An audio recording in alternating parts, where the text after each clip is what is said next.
From the lush grazing lands of the south to the cooler mountainous country in the west, Victoria is blessed with an abundance of rich farmland. So if locally produced food and drink gets your taste buds going, then here you'll find some wonderful opportunities to indulge. And the journey starts here in the beautiful Yarra Valley. Yes, the numbers don't lie. Amongst the beautiful scenery here, there are 55 world-class wineries, and it really is the climate that makes all the difference. It's warmer than Burgundy, but it's cooler than Bordeaux, and that makes for a wide range of wines. And if you come here for a day trip, you can get to sample them. Just head 30 miles northeast of Melbourne and you'll come across some vineyards such as Domaine Chandon, the Australian winery of French champagne giant Moet and Chandon. In 1986, Moet Chandon actually wanted to expand their global estates. Already they had a winery in Argentina, one in Brazil and one in California. And so they came to Australia and specifically to the Yarra Valley throughout their search, looking for a cool climate site that produced really high quality fruit. And the Yarra Valley at that stage was actually quite a young, sort of vibrant wine growing community. We've got the mountains, we're in the foothills of the Great Dividing Range. We've got the great Southern Ocean, really cold body of water, about, I guess, 150 kilometres away, and that really influences our weather. And it was this site that proved to be the best spot to produce high quality Pinot Noir, Pinot Meunier and Chardonnay for producing high quality sparkling wines. Just down the road from there is Belvedere Cafe Restaurant and Badgers Brook Winery. It's got its own organic sourdough bakery and they make a point of using local ingredients. The whole ethos of the place began in the garden, so the organic vegetable garden. We decided that we would try to get at least 90% of organic product into the kitchen, and the reason being for that is because of our health. And if the customers believe that we're actually giving them an organic product, it costs us a little bit more. They feel a lot healthier and they'll return.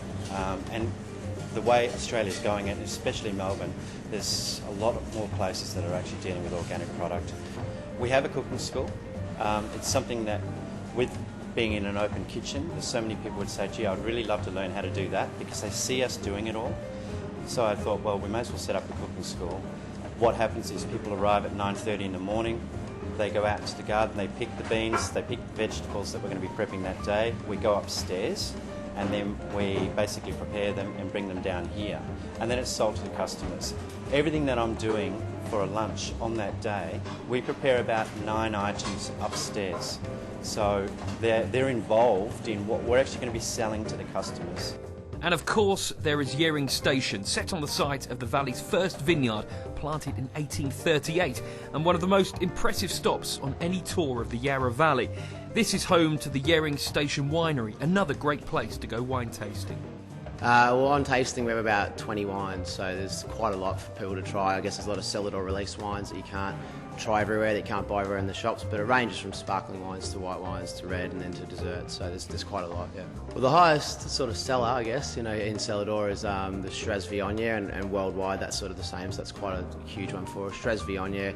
The sweeter wines tend to go pretty well in the cellar as well, but we're mainly known for Pinot Noir, Shiraz Viognier, Chardonnay and sparkling wine. But we try and sort of portray it in a nice, comfortable, sort of easygoing way on how to do the swirling and the smelling and alleviate all the snobby wine things that you see, and hopefully show what things have meaning and what things are just people trying to look cool and everything, and just, so that's basically, what you can do, yeah.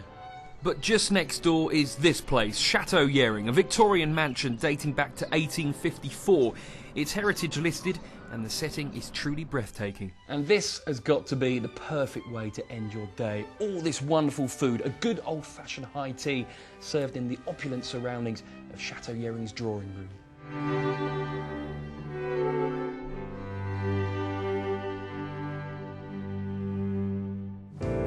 Heading south now, and the large expanse of ocean that hugs the coast makes for lush landscape and some fantastic wineries. 10 Minutes by Tractor is basically a winery based here in Main Ridge, which is the highest and coolest part of Mornington Peninsula. And we have 3 vineyards, all 10 minutes by tractor apart, which grow Pinot Noir and Chardonnay, which of course are the flagship varieties of this region. And why we've brought the 3 together and why the name? Well, because each of those vineyards is quite unique and different from each other. What we're doing is we're looking to make the most of each of those vineyards and let the unique character of each of those vineyards come through into the winemaking.